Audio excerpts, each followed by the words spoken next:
our chapter 11,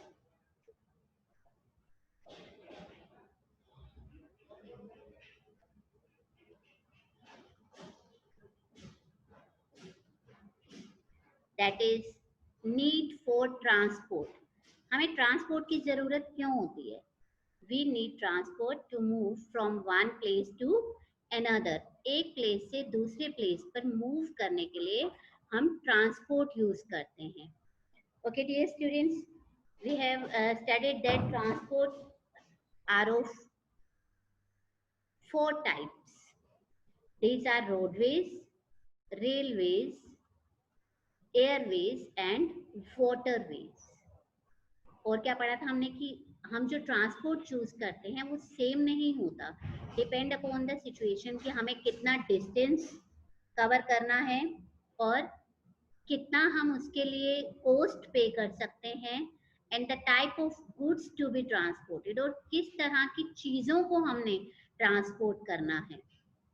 okay, and we have studied that Romans were the first to build roads which were rough and narrow. Romans first थे roads build करने में, लेकिन वो roads जो थी वो बहुत रफ और नैरो थी. और इंडिया के पास, यस, इंडिया के पास कौन सा हाईवे है? National highway. We have also studied about the three main well known highways in the world. First is the Pan American Highway, second is the Trans-Canadian Highway, and the third one is the Australian Transcontinental Highway. Yes, dear students, who is doing this? India is well connected to neighboring countries. We have learned that Pakistan, Nepal, Bhutan, Bangladesh and China all are connected by road with India. Total number of vehicles are increasing day by day on Indian roads.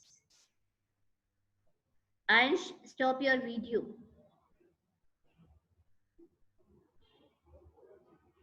Okay.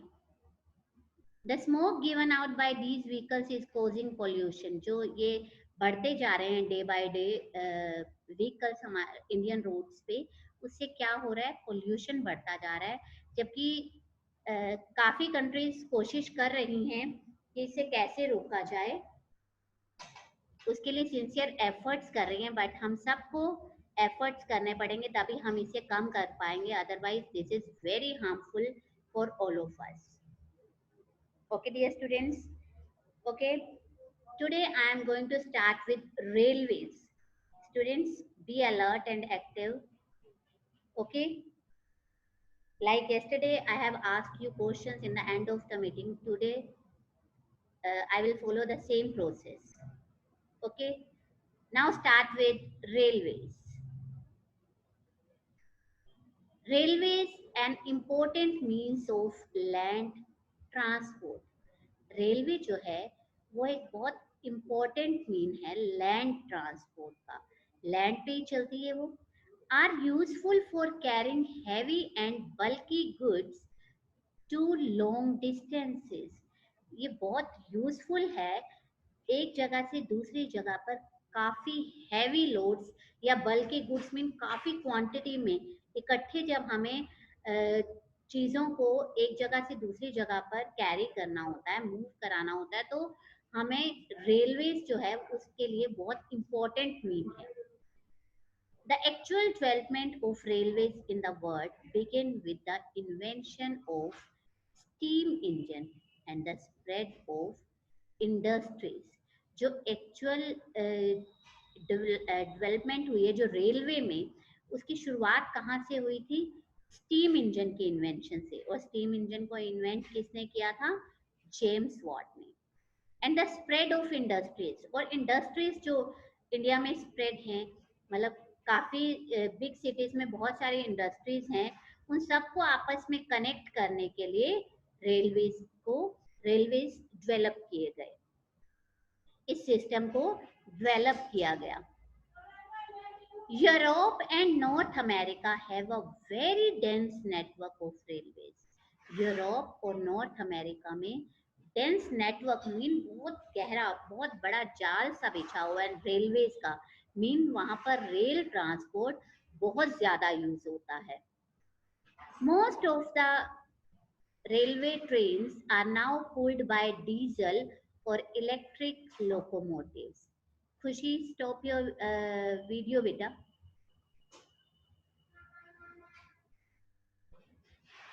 Yes, most of the railway trains are now pulled by diesel or electric locomotives.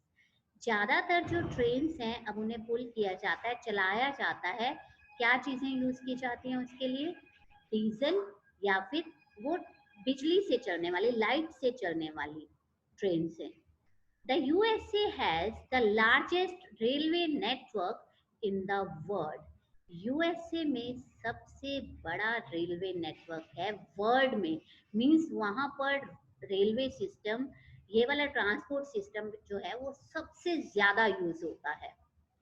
India has the fourth largest in the world and the second largest in India, sorry Asia. India जो है वो railway network में world में fourth number पे है और Asia continent में second largest है। In India, the British introduced the railways in 1853. India में ब्रिटिशर्स ने इंट्रोड्यूस किया था रेलवे को। कब किया था? 1853 में।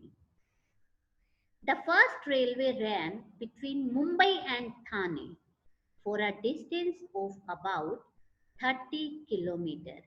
जो फर्स्ट ट्रेन है वो 1853 में जब इसको इंट्रोड्यूस किया था ब्रिटिशर्स ने, तो फर्स्ट ट्रेन मुंबई से थाने के बीच में चलाई गई थी।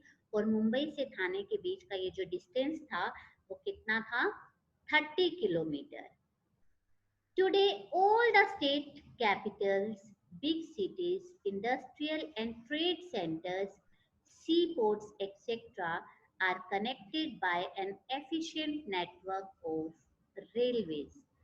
आज के टाइम में जो स्टेट्स हैं, कैपिटल्स हैं, बिग सिटीज हैं, इंडस्ट्रियल एरियाज जो हैं, ट्रेड सेंटर्स हैं जहाँ बड़ी बड़ी इंडस्ट्रीज हैं, सी पोर्ट्स हैं, ये सारे आपस में connected हैं by an efficient network of railways.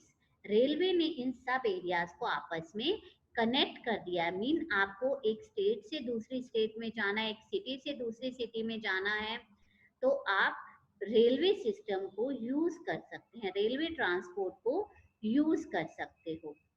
The super fast trains have also been introduced.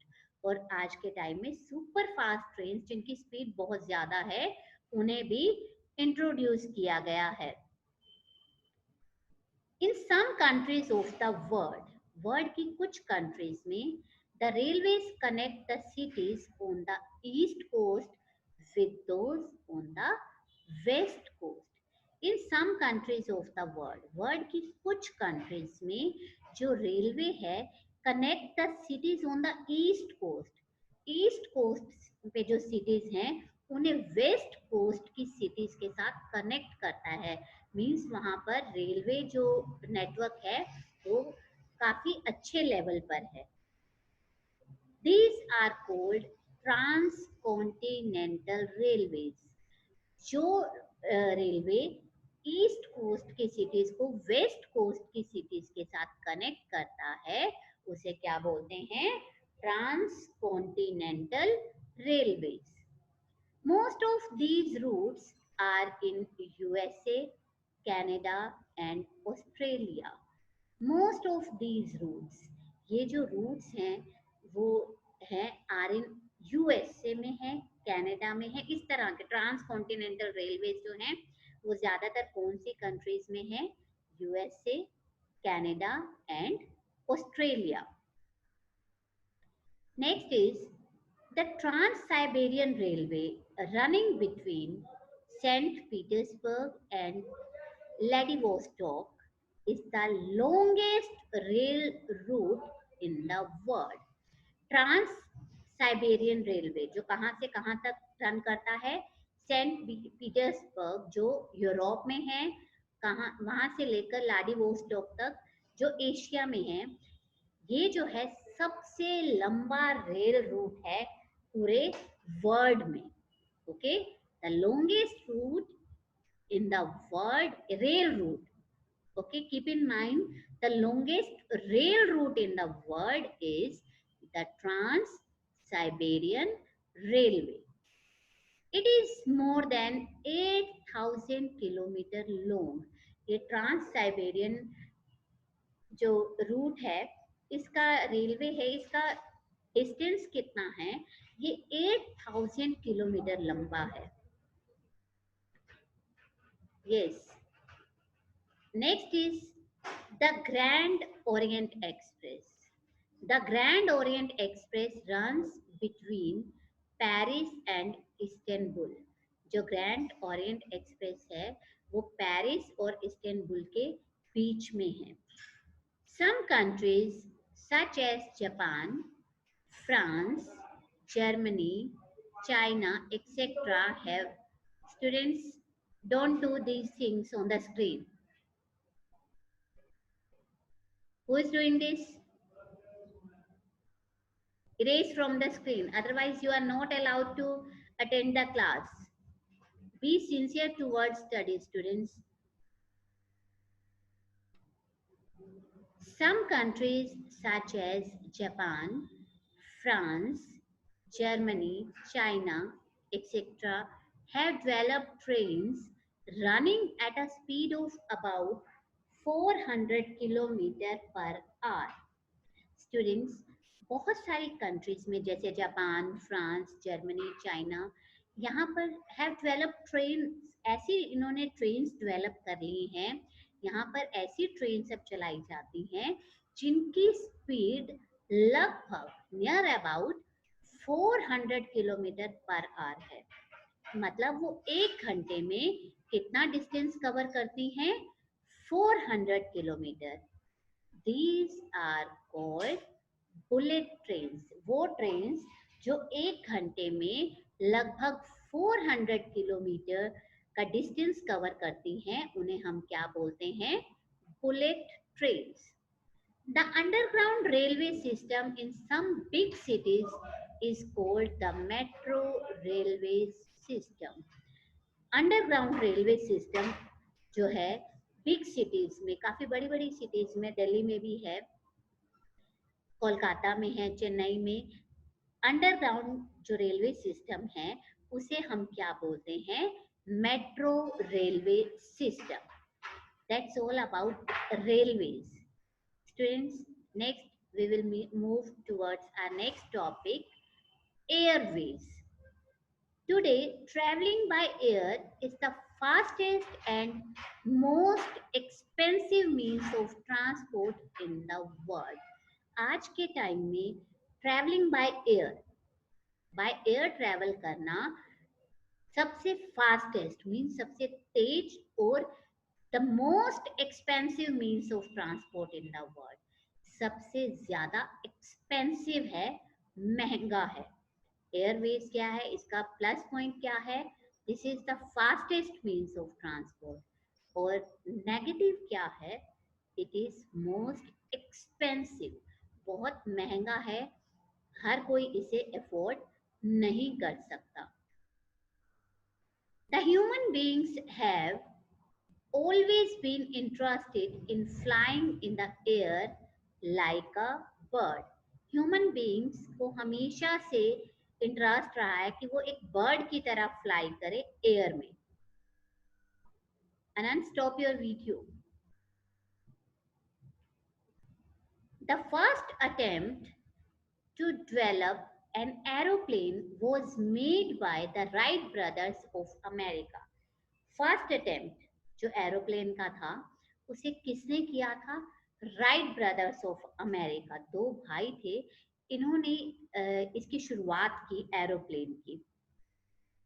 This is a picture of Wright brothers. इन्होंने स्टार्ट किया, इनके माइंड में आइडिया आया, इन्होंने डेवलप किया कि कैसे एक ह्यूमन बीइंग जो है वो फ्लाई कर सकता है like a bird in the air. Yes, in 1903 they made a successful attempt to fly.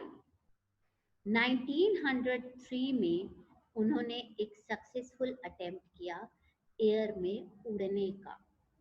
They developed a flying machine called the flyer. उन्होंने एक फ्लाइंग मशीन डेवलप की जिसका नाम उन्होंने क्या दिया, flyer, which flew a distance of about 230 meters in about 12 seconds. ये जो मशीन थी द फ्लायर, ये 12 सेकेंड्स में कितना डिस्टेंस कवर कर लेती थी, 230 मीटर्स का डिस्टेंस. साइंटिस्ट्स एंड इंजीनियर्स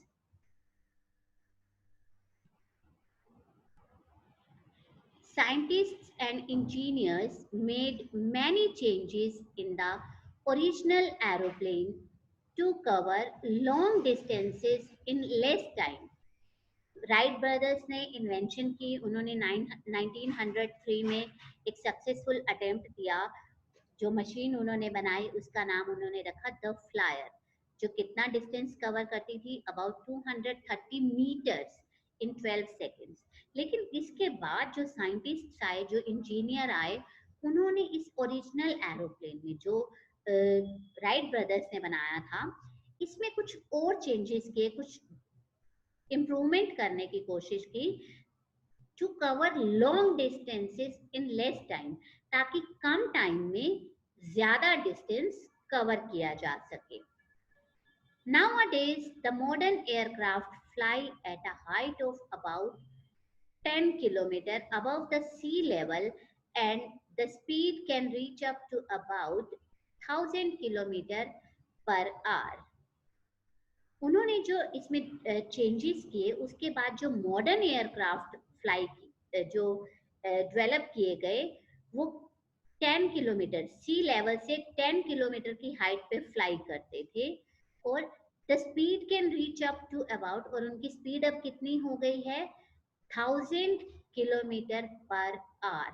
एक घंटे में 1000 किलोमीटर डिस्टेंस वो ट्रेवल कर लेते थे. और student, stop doing all these things. 1000 kilometre per hour उनकी स्पीड थी, और हाइट कितनी, 10 kilometre above the sea level. The modern aircraft are very big in size and can carry more than 400 passengers and a large amount of cargo. जो modern aircrafts हैं वो size में बहुत बड़े हैं और 400 पैसेंजर्स को वो कैरी कर सकते हैं एक टाइम में, and a large amount of cargo. Student, I can see your name on the screen. Who is doing this? Erase this. जो मॉडर्न एयरक्राफ्ट्स हैं वो साइज उनका बहुत बड़ा है और एक टाइम में 400 पैसेंजर्स उसमें जा सकते हैं, और वो a large amount of cargo carry कर सकते हैं. Cargo means goods transported by using the different means of transport. These huge aeroplanes move in the air with the help of jet engines. ये जो बड़े बड़े एरोप्लेन्स थे वो air में कैसे मूव करते थे, with the help of jet engines. Today all the countries in the world are connected by air routes. आज वर्ल्ड में जितनी भी कंट्रीज हैं सारी आपस में कनेक्टेड हैं बाय एयर रूट्स. मींस आप एयर रूट्स यूज करके एक कंट्री से दूसरी कंट्री में अगर आप जाना है तो आप एयरवेज यूज करते हो. To develop a network of airways, we need airports with modern facilities. To develop a network of airways, हमें एयरवेज का अगर नेटवर्क डेवलप करना है तो कौन कौन सी फैसिलिटीज की जरूरत है. एयरपोर्ट्स विद मॉडर्न फैसिलिटीज, अच्छे एयरपोर्ट्स होने चाहिए जहां लैंड कर सके अच्छे से एरोप्लेन, और aeroplanes and clear weather condition, the most important clear weather condition, weather clear होना चाहिए, अदरवाइज एरोप्लेन्स फ्लाई नहीं कर सकते ठीक से, ठीक है। उनकी क्रैश होने का हमेशा प्रॉब्लम रहती है कि ऐसा ट्रबल रहता है कि अगर वेदर ठीक नहीं है और एरोप्लेन क्रैश हो सकते हैं। तो हमेशा जो एरोप्लेन्स हैं वो फ्लाई करते हैं क्लियर वेदर में, मौसम का ठीक होना बहुत जरूरी है, नहीं तो फ्लाइट्स जो हैं वो कैंसिल कर दी जाती हैं। लाइक फोगी डेज में आप देखते हो फ्लाइट्स जो हैं वो कैंसिल कर दी जाती हैं। Due to its speed, the airways have become the most popular means of transport in the world. इसकी स्पीड, एयरवेज की जो फास्टेस्ट स्पीड है, इस स्पीड की वजह से इसे बहुत ये मोस्ट पॉपुलर मीन्स है ट्रांसपोर्ट का। Although it is very expensive, जबकि ये बहुत एक्सपेंसिव भी है, महंगा भी है, उसके बाद भी ये बहुत पॉपुलर है। The air transport is now widely used by businessmen, officers, diplomats, industrialists, students and tourists. Air transport ज़्यादातर कौन यूज करते हैं? बिजनेसमैन, ऑफिसर्स, डिप्लोमेट्स जो अपनी कंट्री को रिप्रेजेंट करते हैं, एम्बेसडर लाइक, इंडस्ट्रियलिस्ट्स, बहुत बड़ी बड़ी इंडस्ट्रीज के जो ओनर होते हैं, students and tourists. North America and Europe have very dense network of airways. North America और यूरोप के पास एयरवेज का डेंस नेटवर्क मीन्स बहुत बड़ा नेटवर्क है। There are hundreds of flights every day between Europe and North America. Europe और north America में रोज hundreds of flights fly करती हैं। Some of the busy international airports in the world are, world में जो busy international airports हैं, जो airports हैं जहाँ पर ज़्यादा रश रहता है, मीन्स जहाँ से फ्लाइट्स ज़्यादा जाती हैं, वो कौन कौन से हैं? New York, Chicago, San Francisco, Los Angeles, Ottawa, Montreal, Brasilia, London, Paris, Frankfurt, Moscow, Rome, Jeddah, Karachi, Mumbai, Delhi, Singapore, Hong Kong, Shanghai, Tokyo, etc. All these are the busy international airports in the world. In India, the government and private airlines provide regular air services not only to major cities but also to most of the countries in the world.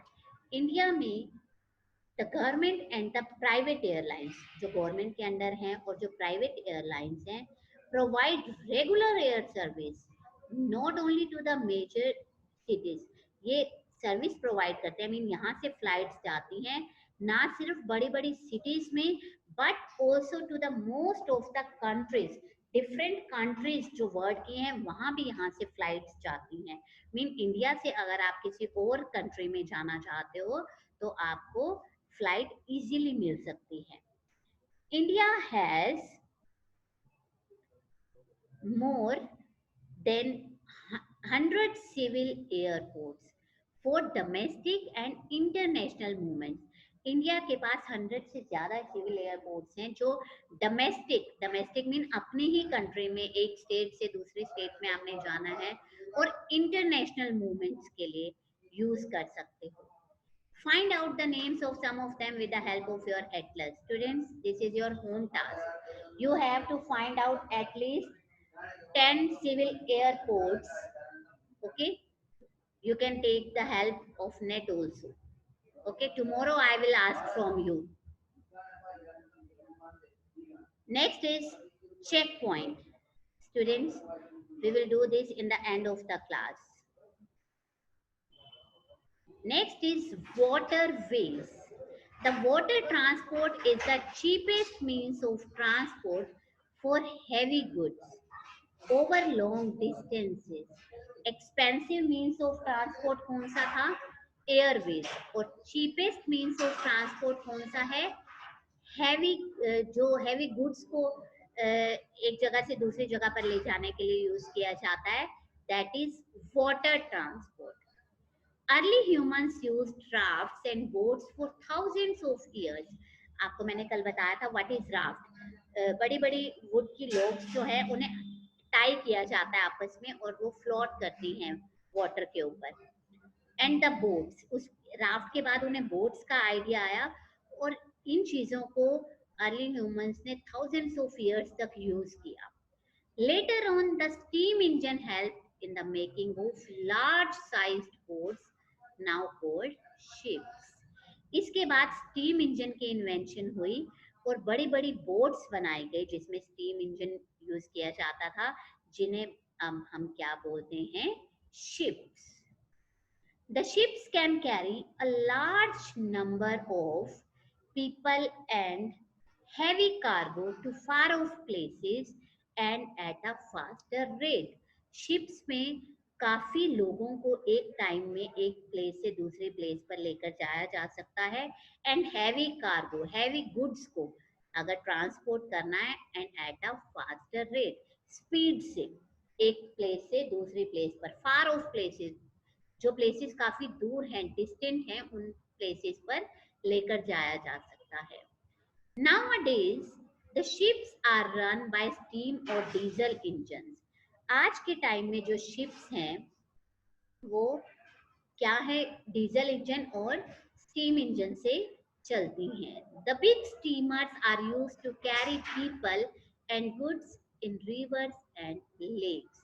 The big steamers are used to carry people. बड़े बड़े बड़े steamers use किए जाते हैं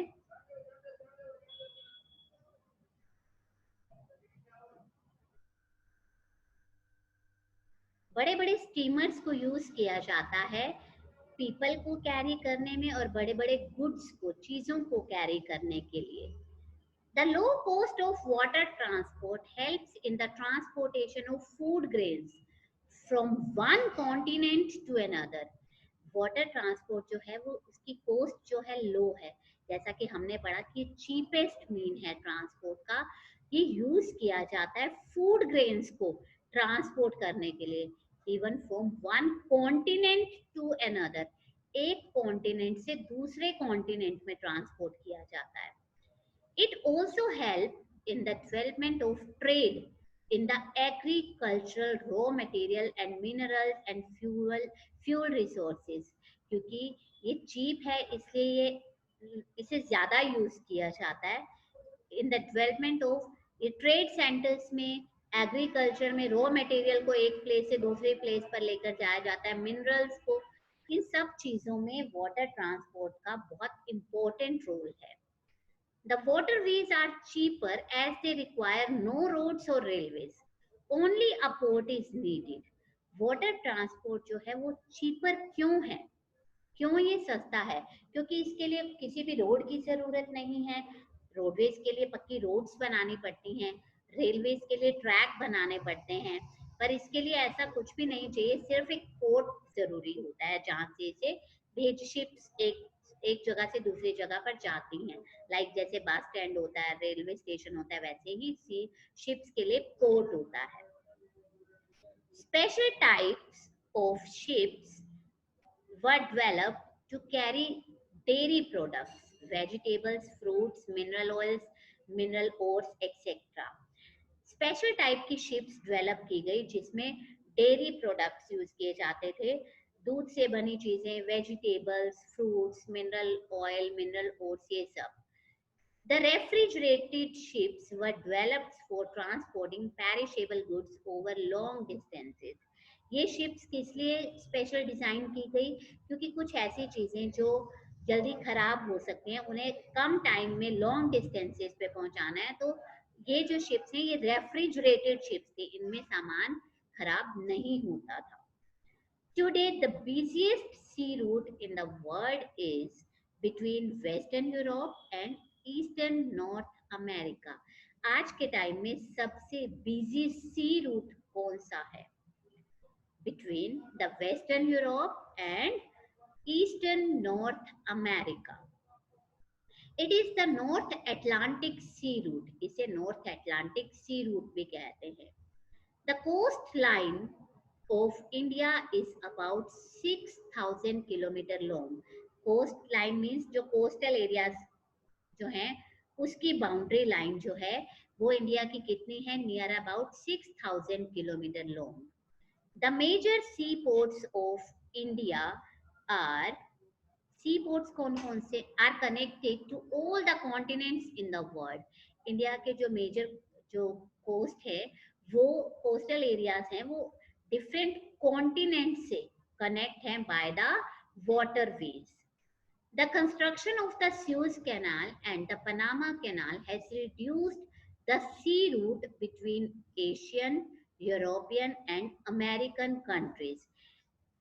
जो sues canal और Panama canal के बीच में जो सी रूट बना है उससे क्या हुआ है? एशियन, यूरोपियन और अमेरिकन कंट्रीज जो हैं उनका डिस्टेंस जो है वो रिड्यूस हो गया. मीन कम टाइम में आप जो है लोग एक कॉन्टिनेंट से दूसरे कॉन्टिनेंट में जा सकते हैं by using this route, by using this sea route. The Suez Canal opened in 1869 joins the Red Sea and the Mediterranean Sea. इस Suez Canal कब ओपन हुआ? 1869 में. The canal is about 16 kilometre long. ये जो canal है ये इसकी length कितनी है? 16 kilometre and can be crossed in about 6 hours. 16 kilometre distance को 6 hours में कवर किया जा सकता है. It has reduced the travel time between India and UK by about 15 days. इसने जो ट्रैवलिंग टाइम पहले जितना लगता था बिटवीन इंडिया और यूके में वो अब क्या हो गया है? पहले से 15 डेज रिड्यूस हो गया, कम हो गया है. पहले जो टाइम लगता था अब उससे 15 दिन कम लगते हैं. The Panama Canal opened in 1914 joins the Atlantic Ocean and Pacific Ocean. जो पनामा कैनल है उसने अटलांटिक ओशन और पैसिफिक ओशन को ज्वाइन किया है. मीन ये रूट जो है वो अटलांटिक ओशन से पैसिफिक ओशन तक जाता है. The canal is about 80 kilometre long और ये कितना है लंबा? 80 kilometre and can be crossed in about 8 hours. और इस 80 किलोमीटर को 8 hours में कवर किया जा सकता है. It has special types of locks for transporting ships. It has reduced the travel time between the east and west coast of USA by many weeks. इस route ने पहले जो टाइम लगता था to travel between the east and west coast of USA, जो इनमें time लगता था अब वो जो टाइम है वो क्या है? काफी वीक्स कम हो गया है. Somebody is underlining the line. It has special types of locks for transporting ships. इसके डिफरेंट इसमें लॉक्स हैं, डिफरेंट इसके रूल्स हैं किस तरह से इसे चलाया जाता है ट्रांसपोर्टिंग शिप्स को. इसके कुछ रूल्स हैं कि यहाँ एक पोर्ट से दूसरे पोर्ट पर शिप कैसे जाती है, उसमें कौन से गुड्स ट्रांसपोर्ट किए जाते हैं. ये जो है इसका जो ट्रैवल टाइम है इसने रिड्यूस कर दिया है काफी. स्यूज कैनल से जो ये जो सी रूट है, स्यूज कैनल और पनामा कैनल जो है उसमें जो 16 किलोमीटर का डिस्टेंस है वो 6 आवर्स में कवर किया जाता था, लेकिन इसमें जो ट्रैवल टाइम है 80 किलोमीटर लॉन्ग है. वो 16 किलोमीटर था, ये 80 किलोमीटर है और इसे कम ये 8 आवर्स में. टाइम का गैप कितना है? 2 आवर्स का और डिस्टेंस का वो 16 किलोमीटर और ये 80 kilometre. Many rivers and lakes are used as inland waterways. बहुत रिवर्स को, काफी सारी रिवर्स और लेक्स को यूज किया जाता है एज इनलैंड. मतलब जैसे एक सिटी से दूसरी सिटी आप बीच में ही, जैसे डोमेस्टिक का मीन मैंने आपको बताया था कि इंडिया के बीच में ही एक स्टेट से दूसरी स्टेट, एक सिटी से, मेजर सिटीज से जैसे दिल्ली से कोलकाता के लिए यूज करते हो, वैसे ही इनलैंड वाटरवेज है. Some of them are great lakes in North America, Rhine and Danube in Europe. Nile and Congo in Africa, इस तरह की लेक्स और रिवर्स इन एरियाज में है। Amazon in South America, Yangtze and Hwang Ho, ये देखो ये नाम से ही क्लियर है कि ये कौन से एरिया में हो सकती है। This is in China. Ganga and Brahmaputra in India. These two names are very much familiar to us क्योंकि हम इंडिया में रहते हैं एंड गंगा और ब्रह्मपुत्र जो है वो इंडिया की रिवर्स हैं। Yes, dear students, that's all about this chapter. Students, now let's go through these new terms. Actually, these are things to remember. This is the conclusion of your chapter, Need for Transport. The invention of the steam engine in England was a turning point in the field of transport. Steam engine की जो invention हुई England में, this is the turning point. Who is doing drawing on the screen? The invention of steam engine, England में जो steam engine की invention हुई, that was a turning point in the field of transport. Mean इसके बाद transport में काफी changes आए. Today there are four main types of transport.